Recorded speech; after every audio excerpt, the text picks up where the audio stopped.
C'est l'histoire d'un homme qui travaille dans des archives d'un magasin, d'un grand magasin.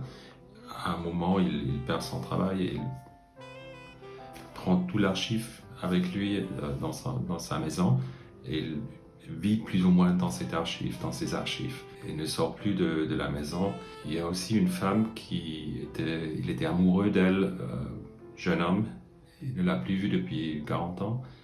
Il y a juste son dossier, disons, dans l'archive. Alors, il y a des dossiers surtout dans ces archives et il vit plus ou moins dans ces dossiers et pas dans la vie réelle. Et à un moment dans le livre, il veut la revoir, la femme, Fabienne ou Franziska. Et finalement, ils se refont et c'est toute cette relation entre les deux qui m'a intéressé. Mon protagoniste s'aperçoit que peut-être sa mémoire lui a trompé, que ce qu'il a pensé, ce qui était la relation avec Fabienne était différent que ce qu'il croyait. Alors il veut la revoir pour trouver ce qui s'est passé à l'époque. Le désir disons, trouver la vérité peut-être de cette relation. Il y a eu beaucoup de gens qui ont dit les sentiments, on ne peut pas les archiver.